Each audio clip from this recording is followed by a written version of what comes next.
As a medical doctor, health is a passion of mine. And as a long-standing member, more than 30 years of this organization, one of the things that has been important to me is the importance of focusing on health for our members. We are a membership-driven organization, and it's important that our members are healthy in order to be able to go out into the communities that we serve, to be able to provide the things that we do for our underserved communities. So I wanted to make sure that we were healthy. Healthy minds, healthy bodies, healthy spirits, and of course, healthy financials as well.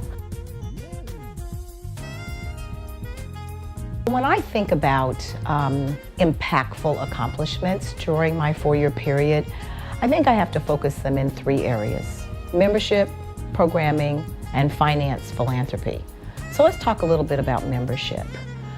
During this 4-year period, I have been fortunate to have a great team.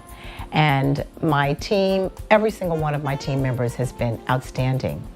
But one of the things that's important about this organization in the area of membership is that it's important for us to grow. We have been able to charter 10 new chapters, with our first chapter in London, England, and that has really helped to expand our organization.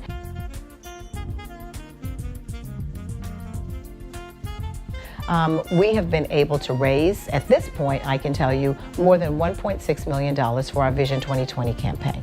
We also, during these last 4 years, have been able to bring forth a new group of Link Sisters that we call the 1946 Society.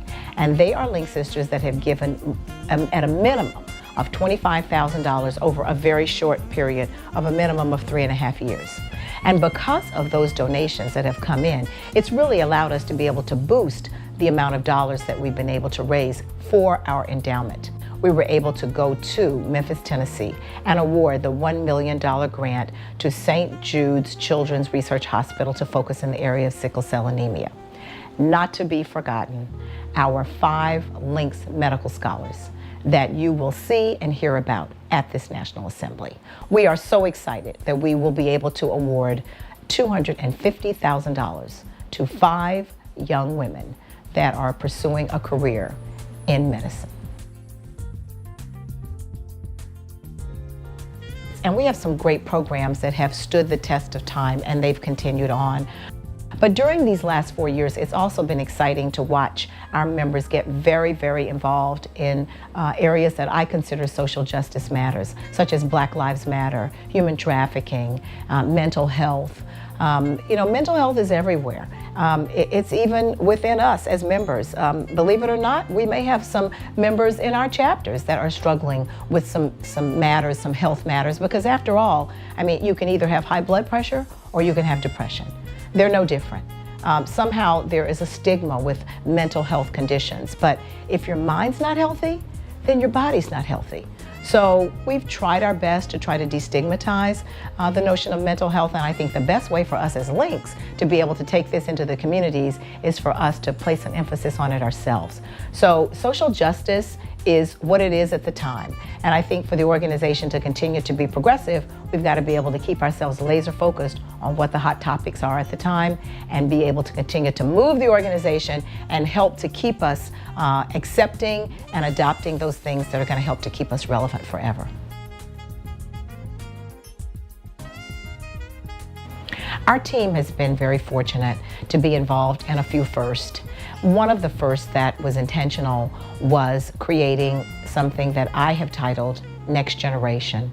The Next Generation Committee is a committee of members that their sole purpose is to discuss the challenges and the opportunities and things that will help us better engage our younger members. There's nothing like having someone at the table that can bring forth the ideas of the individuals that you're really trying to make sure that you have an impact on.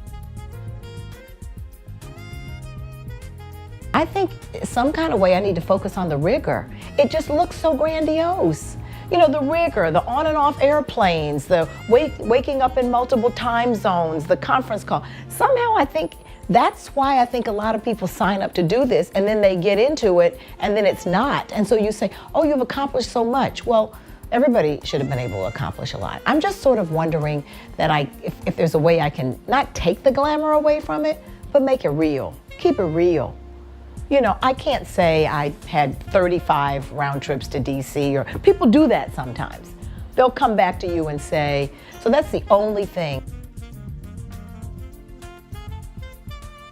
I would encourage the next leader to make certain that they focus on their own individual health. Despite the travel, the phone calls, the conference calls, the necessary writing, the reviews, the emails, despite all of those things that you're going to be required to do, I would encourage you to place yourself first. Make certain that you take care of your mental health, your spiritual health, and your physical health. Because as this leader, as the leader of this organization, it's going to be really important that you are in tip-top health shape in order to be able to do all the wonderful things that are going to be needed to be done for this organization to continue to prepare us for the future.